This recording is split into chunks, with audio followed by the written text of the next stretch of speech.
Shalom, frères et sœurs en Christ. Je suis le pasteur Dovi Akon des Assemblées de Dieu du Gabon, Temple Dieu fidèle de Port-Gentil. Nous trouvons notre exhortation de ce matin dans le livre de Exode. Exode chapitre 15, le verset 13. Il est écrit: Moïse répondit au peuple: Ne craignez rien, restez en place et regardez la délivrance que l'Éternel va vous accorder en ce jour. Car les Égyptiens que vous voyez aujourd'hui, vous ne les verrez plus jamais. Amen. Nous allons essayer de résumer cette histoire. Le peuple d'Israël était parti en Égypte, d'abord par Joseph, puis ses frères, et enfin toute la famille de Jacob. En Égypte, le peuple s'est agrandi et le peuple est devenu un grand peuple. Mais les Égyptiens les avaient soumis à un esclavage très dur. Dieu a vu leur souffrance, Dieu a entendu leur gémissement et Dieu suscite Moïse pour les délivrer. Dieu a opéré de grands signes et de grands miracles en Égypte par la main de Moïse. Finalement, bon gré, mal gré, les Égyptiens acceptent de les laisser partir.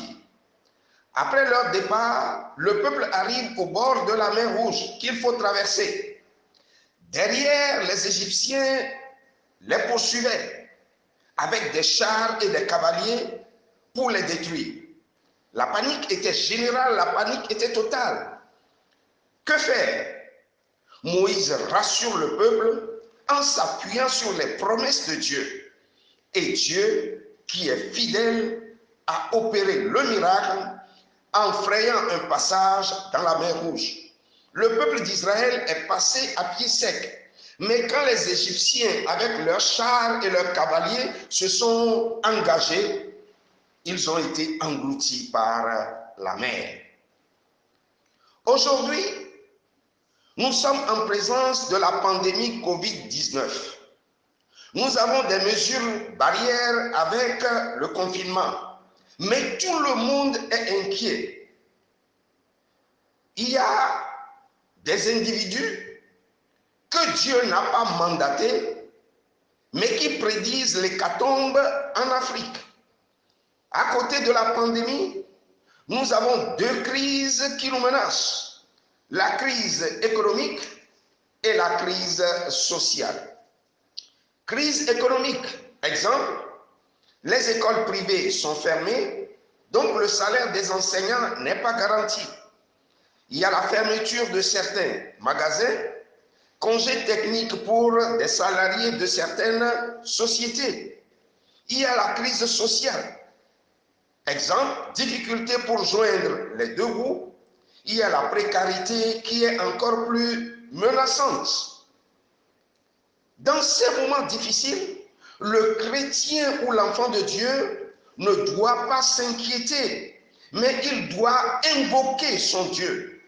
Donc nous avons deux choses à faire: garder la foi et invoquer Dieu dans la prière.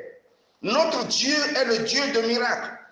N'oublions pas que l'inquiétude détruit la foi. Donc nous ne devons pas entretenir des pensées obscures.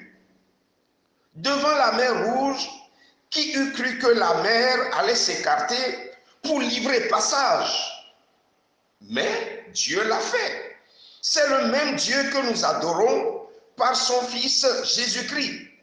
Il nous délivrera de cette pandémie et relèvera l'économie. Que nos cœurs ne se troublent point. Attendons et voyons la délivrance que Dieu va nous accorder. Gardons la foi et continuons à prier. Que Dieu bénisse tous ceux qui espèrent en lui. Amen.